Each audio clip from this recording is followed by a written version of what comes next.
Y vamos a seguir entonces, si no hay nadie más que tenga dudas. Creo que si no hay preguntas, estoy infiriendo que todos me están entendiendo. A menos que alguno ya se haya ido porque lo confundí del todo. Situación que también puede ocurrir.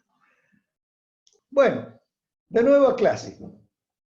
Pero resulta que vamos a jugar. Volvamos a la infancia que nos hace bien. Lindos recuerdos. Los niños tienen inherentemente la sencillez básica que los hace tan inefables, tan hermosos. Y después, bueno, uno se va haciendo grande y va perdiendo esa candidez. Pero tenemos que rescatar que lo bello y lo simple se conectan en las ideas de una metáfora. Generalmente cuando uno hace una metáfora, la hace para aclarar un concepto que puede ser complejo, conectando dos imágenes sencillas, que puede parecer utópica al principio, pero que con un poquito de ingenio y mucha perseverancia, luego esas utopías se materializan en una concreción. Me acuerdo que Leonardo da Vinci había dibujado lo que hoy sabemos que es un helicóptero. Él dijo, si esta hélice se moviese suficientemente rápido, el cuerpo que está sustentado por ella se tendría que levantar. Pero en aquella época todos pensaban en hacerlo a mano, mover la hélice a mano, ni con muchos engranajes, qué difícil. Pero bueno, cuando apareció la tecnología, apareció el motor que movió la hélice. Ahora, aprovecho para hacer la diferencia. Ciencia y tecnología no es la misma cosa. La ciencia la tuvo Leonardo da Vinci cuando dibujó el helicóptero. Ahí estaba la idea como idea. Pero la tecnología apareció para hacer realidad esa utopía inicial. Por eso la traigo aquí a colación. Entonces, el helicóptero empezó a volar. Y ahora vamos a hacer nosotros ese retorno a las viejas cosas en las que amamos la vida. Cuando jugábamos con algún mayor, un padre, un hermano más grande, un tío, a los Rasti. Y por ahí se nos ocurría armar cualquier cosa y vaya a saber qué fue esto que armó este niño. No se sabe si es un dinosaurio, un equipo de esos monstruosos que van al campo a hacer cosas del petróleo, esos camiones raros, no se sabe muy bien. Y porque a lo mejor el chico hizo una combinación no demasiado feliz, aunque de todas maneras muy meritoria por la actitud. Pero muy bien, si no hacemos cosas demasiado extrañas con los procedimientos y nos basamos en los criterios bien formulados, posiblemente lleguemos a cosas bastante más bien elaboradas. Un barco pirata, un castillo. ¿Quién no soñó alguna vez estar arriba de un barco pirata o fue al cine, vio una película y se creyó que iba ahí arriba y abordaba un castillo? Pero fíjense que, ¿por qué traigo esto que parece una digresión absolutamente inapropiada o fuera del tema? Es que todos estos bichitos, todos estos aparatitos, estas construcciones, están hechas todas con elementos simples, con bloques pequeños, sencillos. Lo inteligente de esto es cómo combinar esos elementos. Se me ocurre traer a colación también, esto le va a interesar quizás más a las damas o a los hombres que les gusta la cocina. Si yo tengo que preparar un bizcochuelo, yo puedo imaginarme que estoy en una cocina en donde tengo todos los elementos culinarios habidos y por haber, desde perejil hasta caviar, pasando por el azafrán, las especias, harina, huevo, todo, tengo todo, el sueño del ama de casa. Pero la señora sabe muy bien que para hacer un bizcochuelo no necesita salame ni tocino, pero sí necesita azúcar, sí necesita harina, si necesita quizás algún saborizante o una esencia de vainilla, polvo de hornear.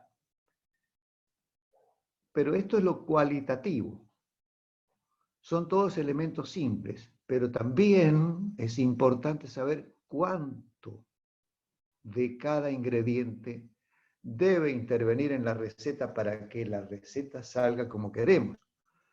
Porque si solamente enunciamos qué cosas hay que mezclar y no decimos cuánto de cada una, es muy probable que un lego en el arte culinario diga voy a traer 1 kilo de azúcar, 1 kilo de harina, 1 kilo de huevos y 1 kilo de polvo de hornear y así, siguiendo, cuando lo pongamos en el horno posiblemente salga o un ladrillo o explote todo. Entonces, hago énfasis en 2 cosas fundamentales. En que si queremos hacer las cosas bien y que nos salgan bonitas, o cosas muy representativas como las que estoy mostrando, debemos saber cuáles elementos descartar, cuáles usar y cuánto de cada uno debemos colocar para que las cosas salgan muy bien. Como estamos viendo en este proyecto ya muchísimo más ambicioso, con avenidas, edificios, automóviles, y hasta creo que se ha colado un Playmobil por ahí, me parece que acá en el Rasti hay un colado, un Playmobil creo que veo por ahí. Bueno, esa es la idea. Ahora vamos a combinar, como el que nos preguntaba recién, la persona que me preguntaba recién, si solamente estaba hecho para vectores. No, no es restrictivo. Nosotros ahora vamos a introducirnos en el maravilloso mundo de las series de Fourier, en el que en lugar de usar vectores como base para construir nuestro plato, nuestra avenida, nuestro barco pirata, por decirlo así, nuestra función problema, vamos a utilizar funciones base. Y para ir empezando vamos a suponer, como ejemplo, que esas funciones que son infinitas, ya sabemos que estamos hablando de un infinito espacio, acá está claro, infinito espacio, un espacio infinito dimensional. Vamos a decir que tenemos, por ejemplo, pueden ser otras clases las funciones, pero para empezar a hablar de algo concreto, senos y cosenos, que son funciones muy elementales, muy simples y conocidas por todos. ¿Y dónde está el infinito? En que n, este índice n entero, va variando de 0 a 1, a 2, a 3, a 4, etc., hasta el infinito.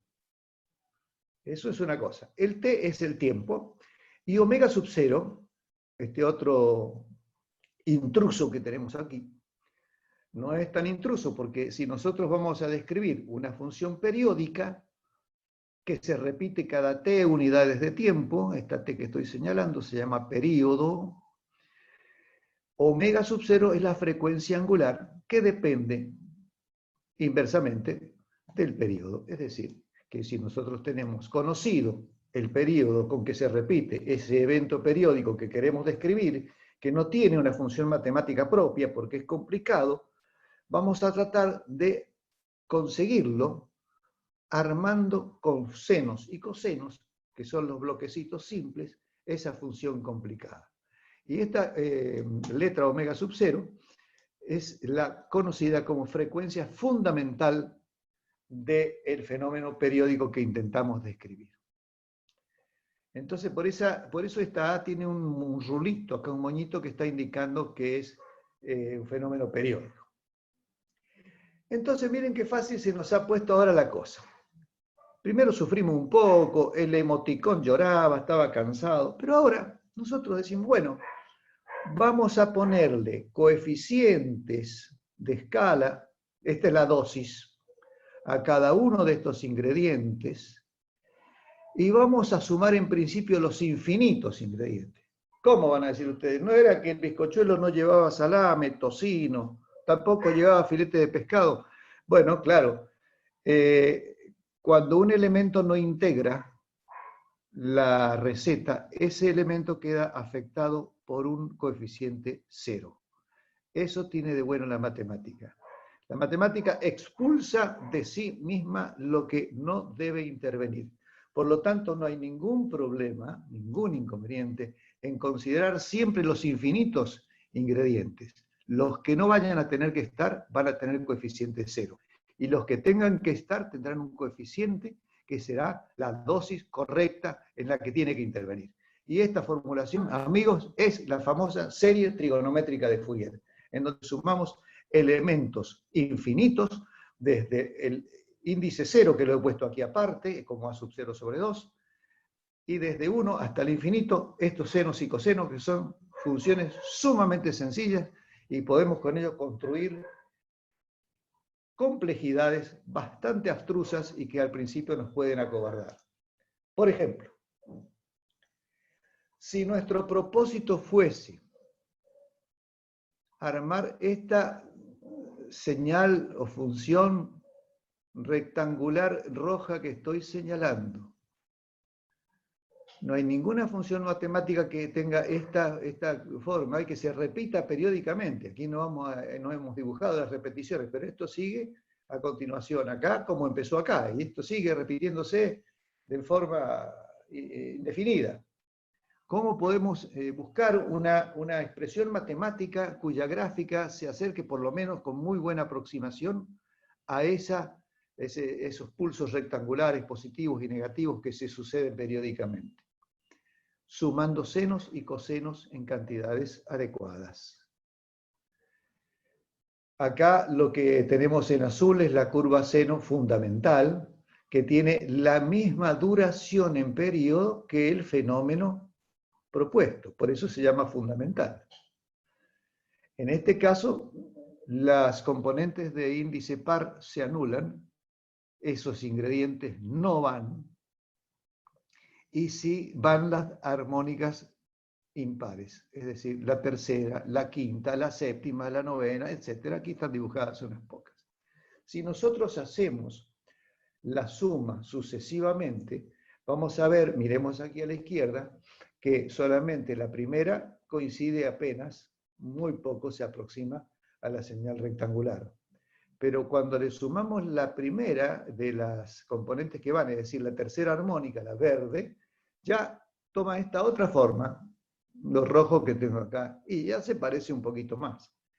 Y si sumamos la quinta, y si sumamos la séptima, y si seguimos sumando, pero se me acaba la pantalla, esta forma roja va convergiendo uniformemente, esto de convergencia uniforme es muy importante, a la forma rectangular que en este caso estamos tratando de ilustrar. Otro caso puede ser la famosa diente de sierra. Esta señal tipo diente de sierra que se ve en azul es la que usan los osciloscopios para generar el barrido horizontal. Es muy conocida en el campo de la electrónica. Abajo, en esta parte inferior de este cuadro, tenemos todas las componentes. ¿Ven que son de distinta amplitud? Bueno, tienen distinta dosis. Entonces, si la sumamos correctamente, esta es la fundamental, que va coincidiendo con el periodo de la señal problema, y si sumamos las demás y las vamos componiendo, obtenemos esta aproximación a la verde, de la verde a la azul, que es bastante buena. Y no la ponemos con mayor cantidad de componentes, porque si no, va a suceder que no vamos a casi a distinguir lo verde de lo azul. Por eso la hemos detenido ahí para mostrar el grado de aproximación bastante rápido que se logra, porque acá, como vemos, tenemos a lo sumo 1, 2, 3, 4, 5 señales, 5 términos de la suma, y habíamos previsto infinitos. Está bien, me van a decir, pero ¿quién va a sumar infinitos términos? Seguramente, estoy de acuerdo, nadie se va a poner, no hay tiempo que alcance para sumar infinitos términos, ninguna computadora lo puede hacer. Pero si ya vemos que con 5 o 6 tenemos un grado de aproximación bueno, supongan que sumamos 90, 100 componentes, que lo hace una máquina en un ratito. Llegamos a un grado de aproximación que prácticamente no conviene seguir sumando, porque no se logra una mejora sustancial si seguimos agregando términos, pues no tiene mucho sentido. Así que la aproximación es excelente.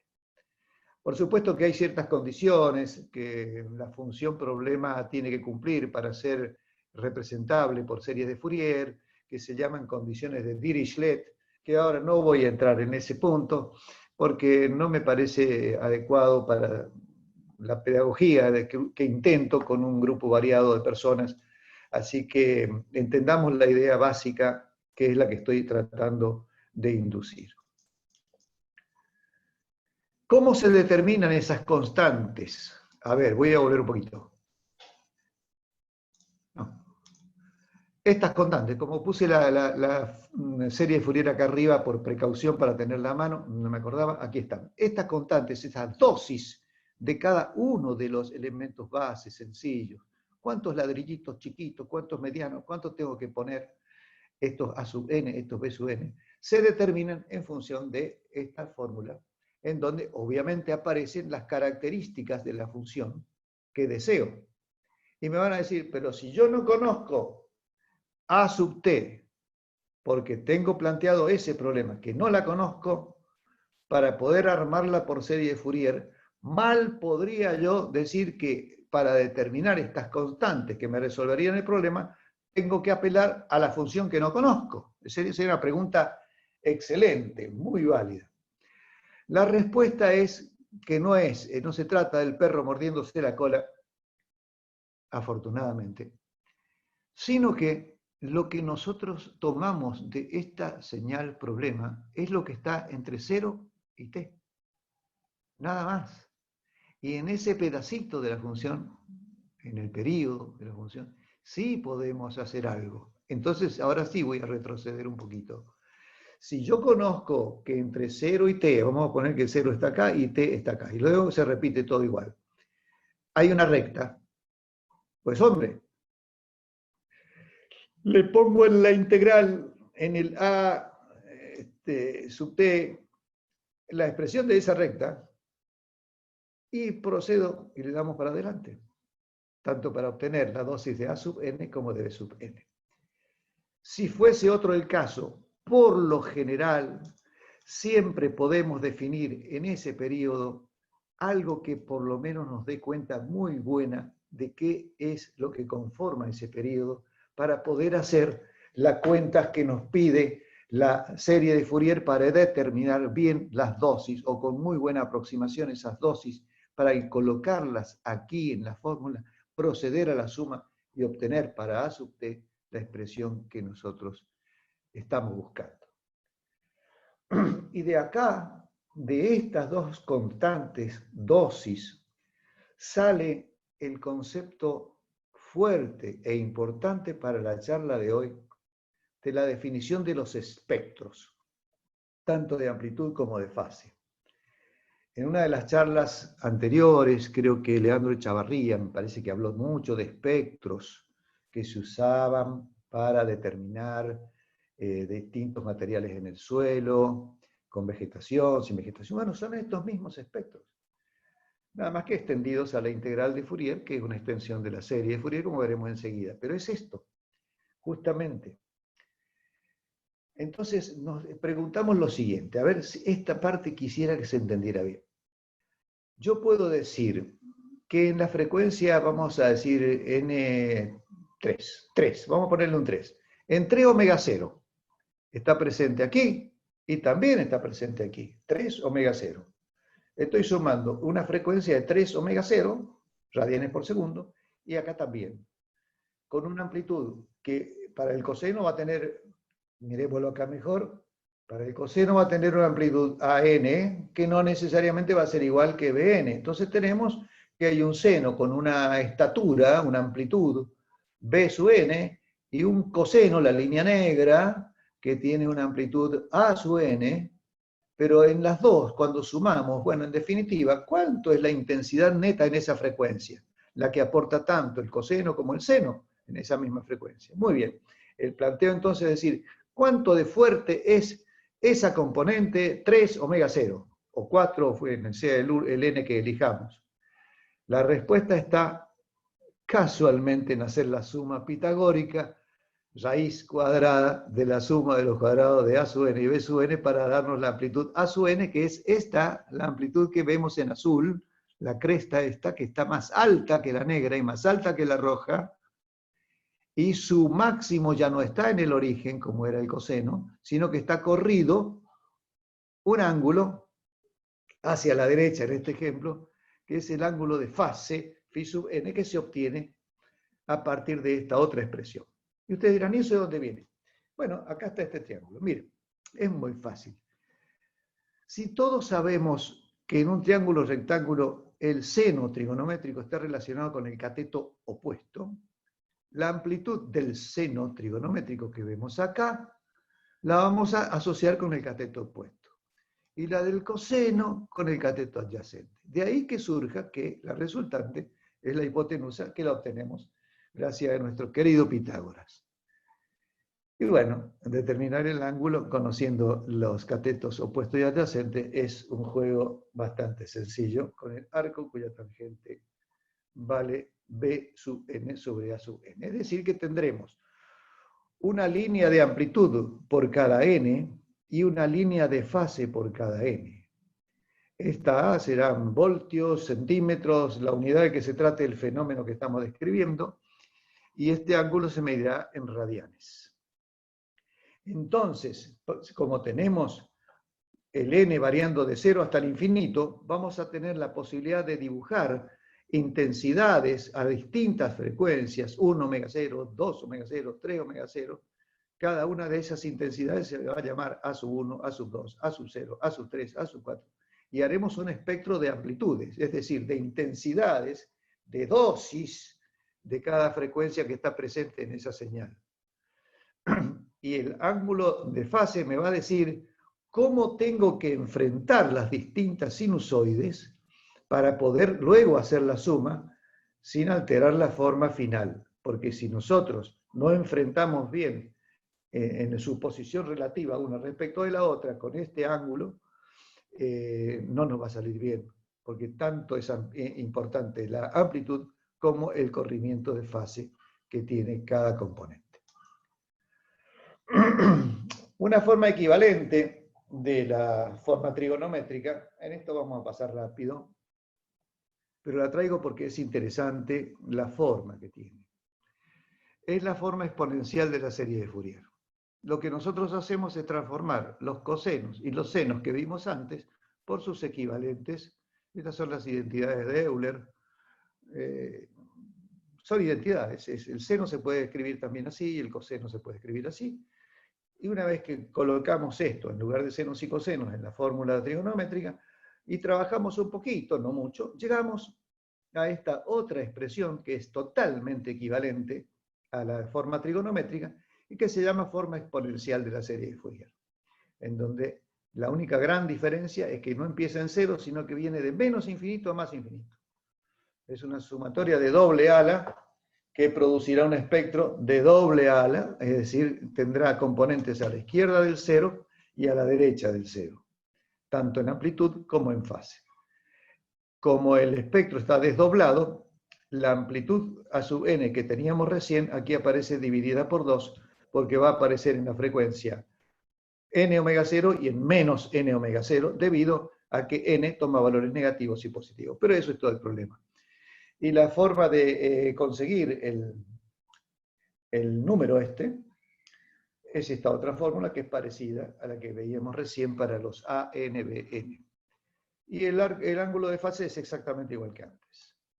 Esta forma exponencial, en la que no me he querido detener mucho, la he traído porque es esencial, por lo menos sacarle una foto así visual y tenerla presente para cuando veamos enseguida la transformada de Fourier, que va a ser sumamente importante para hacer las conexiones finales con algunos conceptos de la física moderna.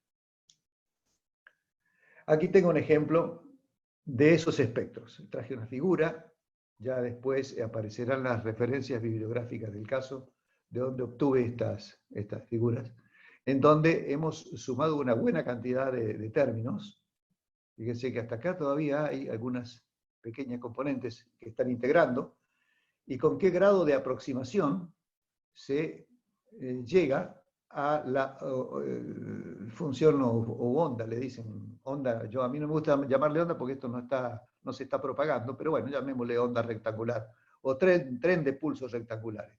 Fíjense cuán cerca está esto que oscila levemente en rojo alrededor del techo y el fondo de esta función de tipo cuadrada, rectangular, que es muy difícil de acercarse, muy difícil de obtener en la práctica.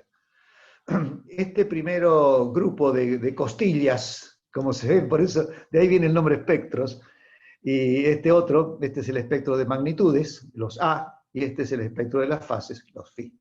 Con ambos, este es el que nos dice cuánto me tengo que correr con cada sinusoide y luego hace la suma, cada una con su amplitud. Y la que no va, no está. Esta tiene amplitud cero. Bueno, así que hay cosas que van y cosas que no van. Y las que van tienen su dosis.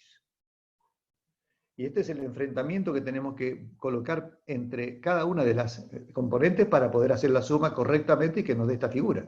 Si no, nos va a dar cualquier cosa. O sea, nos va a dar un rasti como el primero que mostramos, que no se sabía bien qué es lo que era. Esa es la idea de espectros. Recuerden que voy a hacer otra pausa enseguida para que me puedan preguntar. Además, como para terminarles de amargar la tarde, hay varias clases de series de Fourier. Razones de brevedad justifican no entrar en más detalles, por supuesto. Simplemente las voy a mencionar porque realmente merece la pena que, ya que estamos en este baile, bailemos un pasito más. Fíjense que yo tomé hace un rato, recuerden que dije, tomemos por ejemplo un fenómeno periódico y vamos a formular senos y cosenos, pero podrían ser otras funciones. Claro está que si el problema no es periódico, ¿para qué vamos a estar usando senos y cosenos que son periódicos si vamos a describir un fenómeno que no es periódico? Entonces, cuando el fenómeno tiene otro tipo de características, podemos apelar a otros grupos de funciones ortogonales, porque senos y cosenos, los que mostrábamos recién, son funciones ortogonales. Ya lo vamos a expresar en su manera extendida. También hay un producto punto que si se iguala a cero, todo eso va a reaparecer, pero vayamos de a poco.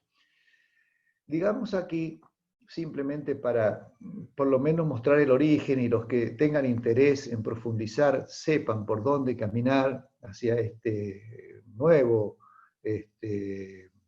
aspecto de las series de Fourier que se pueden configurar con otra clase de funciones, es la ecuación diferencial de Sturm-Liouville dentro del problema de Sturm-Liouville. Ustedes pueden buscarlo en internet como problema de Sturm-Liouville.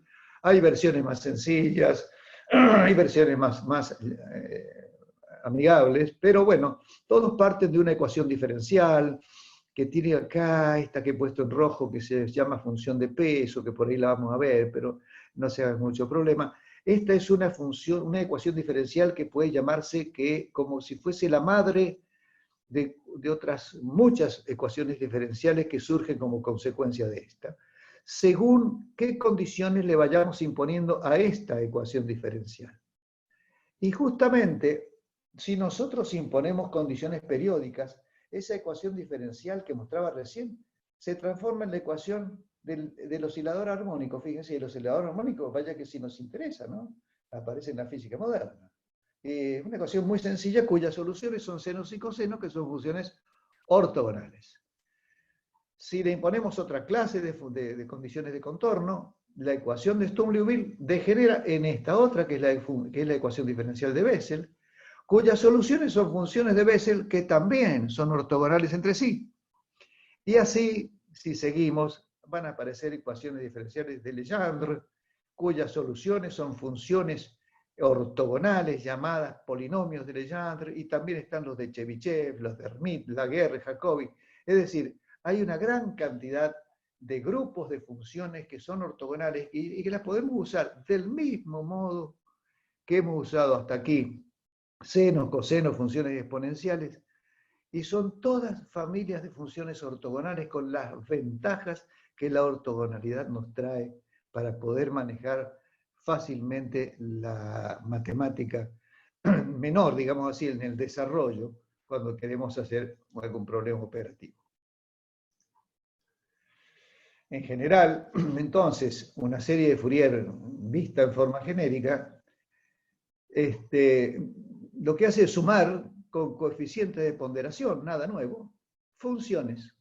Ya no son vectores base, ya no son senos y cosenos, son funciones que pueden ser senos y cosenos, que pueden ser funciones de Bessel, que pueden ser funciones de polinomios de Legendre, puede ser varias, todas con las que mencioné, de Chebyshev, etc. Y acá están, estas son las funciones base. vienen a reemplazar a los vectorcitos base que vimos al principio de la charla. Y aquí está la formulación de la ortogonalidad. Lo único que aparece es esa función W, que es la función llamada función de peso, que le da un carácter más genérico, más amplio a la ortogonalidad de funciones. Pero ¿qué me está diciendo? Miren usted, esto parece que no, asusta a unos cuantos, ¿no? Pero no se asusten, miren, no se vaya ninguno. Sigan en este canal. La integral hay que verla como una suma. Si yo multiplico dos funciones entre sí, lo que estoy haciendo es multiplicar ordenada a ordenada las funciones. Eso es lo mismo que multiplicar entre sí las componentes homónimas de los vectores. Cuando hablábamos de producto escalar de vectores, acá cuando se trata de funciones, el producto escalar entre dos funciones se produce, en vez de suma, la integral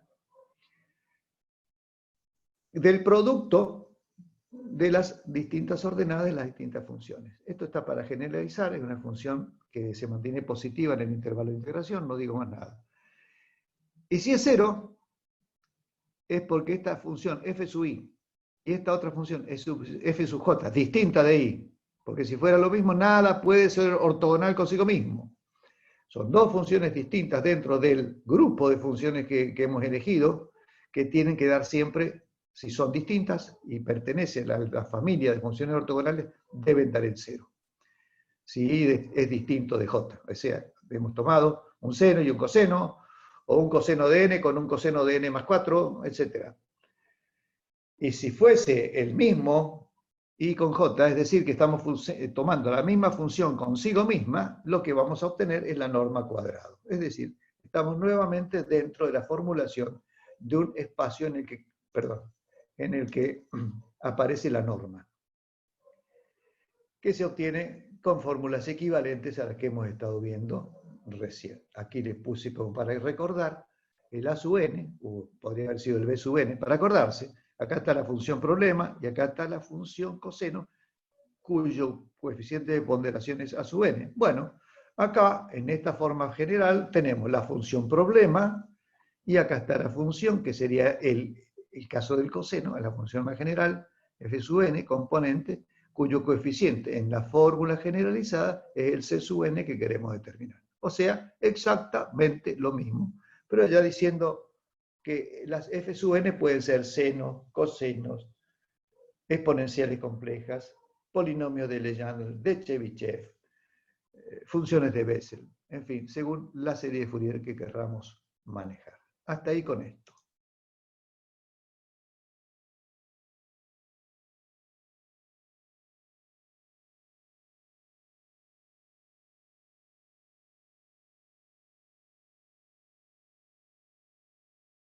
Entonces, una serie de Fourier como la que hemos estado viendo, con senos y cosenos, se puede expresar de esta manera o de esta otra.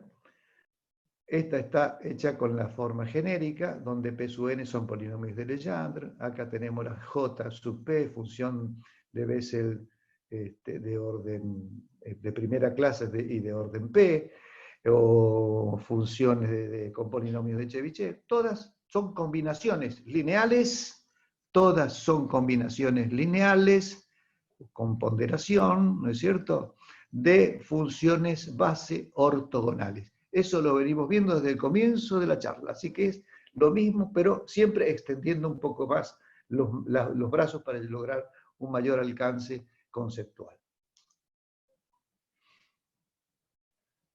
Ahora pasamos ya estamos en la parte final de estas formulaciones matemáticas, que son bastante duras por momentos y a veces bastante amenas, porque encontramos que las analogías, desde lo simple a lo más complicado, se van dando, y entonces eso nos estimula a seguir investigando, que es el alma que nos lleva adelante en cualquier investigación. Si nosotros queremos describir un fenómeno que no se repite, es decir, un transitorio, lo que podemos hacer para aprovechar la herramienta que ya tenemos, acá les puse la forma exponencial. Fíjense por qué la puse antes, porque la vamos a usar ahora. Pero acuérdense que esta es totalmente equivalente a la forma trigonométrica. Entonces, ¿cuál es el truco? Si yo quiero partir de una formulación que me describía un fenómeno periódico, lo que yo puedo hacer es considerar un solo evento y decir que para el próximo evento de la periodicidad tengo que esperar un tiempo infinitamente grande. Entonces me quedo con un transitorio único. Ese pasaje de lo repetitivo a lo no repetitivo implica una operación de límite, es decir, de echar al infinito el próximo evento del fenómeno periódico. No sé si estaré siendo claro en eso, voy a repetir. Si yo tuviese 2 pulsos consecutivos, o 3, 4 consecutivos, me quedo con uno. Y los adyacentes les tomo el límite para que se alejen al infinito. Entonces me quedo con ese solo pulso. Esa operación de límite, matemáticamente hablando, aplicada sobre esta fórmula de Fourier para el fenómeno periódico, me conduce a esta otra expresión. El factor 1 sobre 2pi surge en el proceso, no se preocupen. Esta suma se transforma en esta integral. Este coeficiente, que era un conjunto de líneas espectrales, pasa a ser este corchete que estoy tocando acá con el cursor, que se llama transformada de Fourier, y le vamos a llamar f de omega, es una función de la frecuencia, en la que todas esas líneas se fueron acercando unas con otras, se fueron apretando como cuando colgamos muchas perchas en el perchero del placar y ya no caben más y seguimos apretando, y hasta quedar una banda continua, función de omega ya continua, no por saltos como recién que eran líneas que estaban separadas, sino que están todas juntas. Y como hay una infinidad, podemos entender que esta sucesión de coeficientes de línea se transformaron en este corchete que tiene como resultado una función de omega, una función de la frecuencia.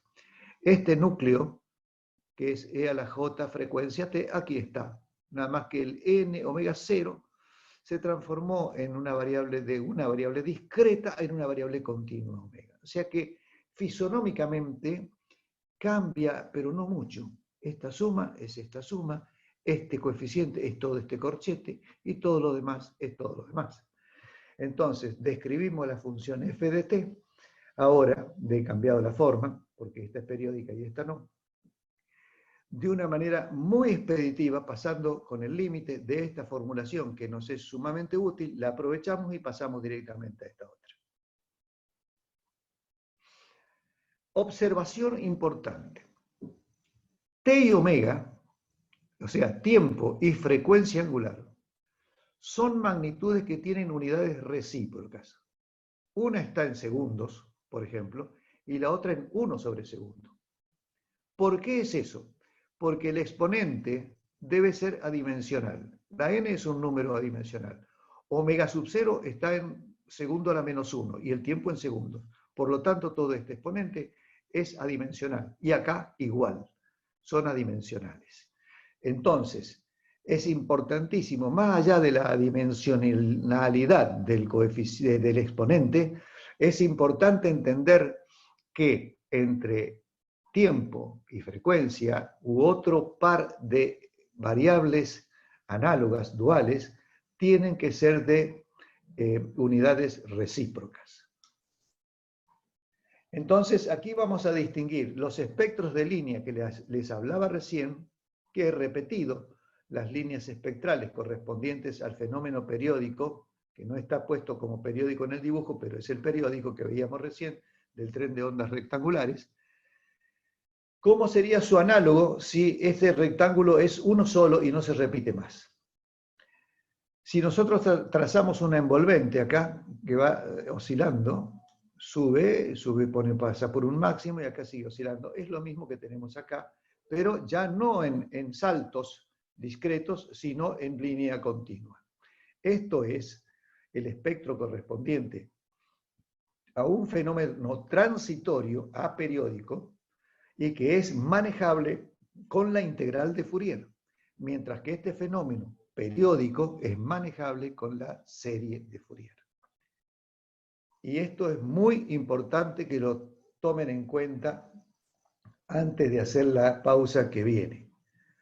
Un evento breve en el tiempo, un evento de poca duración en el tiempo, es de un ancho de banda grande en la frecuencia y viceversa. Algo que tarda mucho en producirse en el tiempo es un fenómeno de baja frecuencia, tiene un ancho de banda pequeño en la frecuencia. O sea, lo breve en el tiempo es ancho en la frecuencia y viceversa. ¿Por qué es esto? Por la misma razón que un mandolín suena agudo, mientras que un contrabajo da tonos graves. Fíjense, ¿cuál es el tamaño de un mandolín comparado con un contrabajo? Uno es pequeño, el otro es grande. Y el pequeño da tonos agudos, frecuencias altas. Y el grande da tonos graves, frecuencias bajas. Es importante tener en cuenta esto. Recreo 2. ¿Tomamos agüita? ¿Cómo están?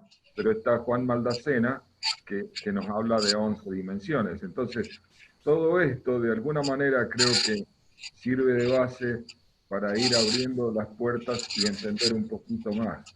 Cosa que a mí personalmente, creo que a todos, pero a mí personalmente me hace mucho bien porque voy eliminando preconceptos y voy eliminando temores, ¿no? Perdón, ¿puedo hacer un comentario? Sí, adelante, Victorio. ¿Me escuchás? Bueno, Eduardo. Che, bueno, la verdad que te felicito porque estás acometiendo una tarea realmente ardua, presentar toda esa aparatología matemática de una manera que se pueda entender en poco tiempo, así que yo sé que es duro, pero realmente, como dijo Raúl, nos está ayudando mucho a entender esas cosas. Yo simplemente no quería hacer preguntas, sino un comentario de color. Cuando vos mencionaste el tema de los ladrillitos o de los ingredientes de cocina y de la importancia de poder saber cómo combinarlos, me vino a la mente un libro de divulgación que leí en algún momento, no puedo recordar lamentablemente el autor, que hablaba de los átomos y partículas subatómicas, que en realidad las partículas subatómicas forman todos los átomos conocidos, y hay moléculas, etc. Entonces hizo la siguiente figura, dijo que Britney Spears y una carretilla de ladrillos del mismo peso están formados por las mismas partículas subatómicas. La diferencia es cómo están ordenadas. Me pareció una figura impactante, digamos, un poco para lo que vos comentabas, ¿no? Era simplemente ese comentario. Te agradezco mucho porque justamente es la idea, aunque yo no tenía presente lo que vos estabas contando con tanta oportunidad y buen criterio. Pero bueno, es la idea de decir, miren, no se asusten. Hay un ruido allí, no sé si hay alguien. Decía que si se entiende que las cosas que parecen complicadas no son nada más que la reunión atinada de elementos simples. El secreto está en estar entendiendo cómo hacer esas combinaciones. Ya un poco se nos pierde un poco el miedo. Y como el objetivo de esta charla es proveer herramientas y decir, que es lo que viene ahora en este bloque final, cuál es la utilidad, porque si no la matemática suena algo como que, ¿y esto para qué sirve? Es importante, por lo menos para mi manera de ver, y creo que algunos también en el grupo nuestro coinciden con este punto de vista, que cuando damos matemática, digamos, por lo menos algunas que otras líneas gruesas, para dónde apunta uno con esto, porque si no, está muy bueno, las abstracciones nos han servido muchísimo, pero traigamos como ejemplo el caso de la integral curvilínea. Integral curvilínea, uno dice eso y el otro le empieza a decir de todo. Pero uno dice integral curvilínea, y bueno, resulta que el físico dijo un día, che, le dice al matemático, ¿cómo puedo hacer para calcular el trabajo? Ya no me desplazo con una fuerza y un ladrillito en sentido horizontal, no, ahora yo tengo un campo de fuerzas que va variando a medida que yo me desplazo en una línea. ¿Y cómo es el trabajo que yo realizo en esa trayectoria? Entonces ahí la física le trae un desafío a la matemática y ahí aparece la integral de línea, que viene siendo una generalización de la integral definida, en donde la línea, la integral definida, simple, es un segmento de A hasta B en el eje de las X. Pero resulta que ahora ese segmento lo ponemos en el aire y lo doblamos para todos lados y transitamos por ese circuito, digamos así, o esa línea abierta o cerrada, y tenemos un integral de línea. Y muchas veces la aplicación alimenta la teoría, a la abstracción y viceversa. Cuando la abstracción encuentra que en la realidad esa cosa que primero fue abstracta está buena para ser aplicada como herramienta adecuada, y bueno, es la sinergia de las investigaciones, que es lo que aquí alimentamos y tanto valoramos. Mira, quería hacerte otro comentario más, Eduardo, Sí, porque yo recuerdo, creo que en algunas de las ingenierías, sobre todo la ingeniería química y la ingeniería electromecánica, se estudia mucho el tema de transferencia de calor. En el caso de ingeniería química, el simple hecho de tener que calcular un intercambiador de calor significa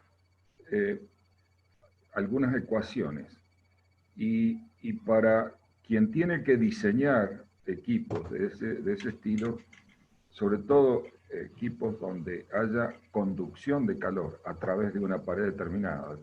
Eso podemos pensarlo de un equipo, pero también podemos pensarlo en la cucharita que revuelve el café. Es decir, si es toda metálica, ¿cuánto es el calor que tengo en la punta? ¿No es cierto? Y claro. todo eso usa las series de Fourier. O sea que vos, lógicamente, por tu especialidad, vas a inclinar más hacia el campo de la electrónica. Pero son aplicables en muchas cosas. Es lo que quería comentar. Está bien, no, pero es muy buena la acotación porque justamente la nota histórica es que Fourier hace su descubrimiento, llamémosle así, por llamarlo de alguna manera, estudiando precisamente la conducción del calor en una placa, en donde su solución en esa ecuación diferencial que él plantea aparece como superposición de senos y cosenos, y de ahí nace la serie trigonométrica de Fourier, porque se propaga como una onda. Entonces, bueno, luego, bueno, Fourier se debe haber muerto sin saber la cantidad de aplicaciones que vinieron, que devinieron luego de eso. Y al principio fue combatido porque le decían, bueno, pero ¿cómo? Si una función es discontinua, usted no puede sumando funciones continuas obtener una discontinua. Y bueno, dijo Fourier, pero ¿y qué quiere que haga? Si ya es discontinuo el fenómeno, yo no le voy a cambiar, pero por lo menos tengo una forma de aproximarlo muy bien. Y no que esto que lo otro, pero bueno, recibió sus estímulos también, como decíamos al principio. Creo que Legendre y Laplace lo apoyaron y volvió a la carga, Fourier volvió a la carga hasta que le aceptaron el trabajo y bueno, en el tiempo le dio la razón. Así que, el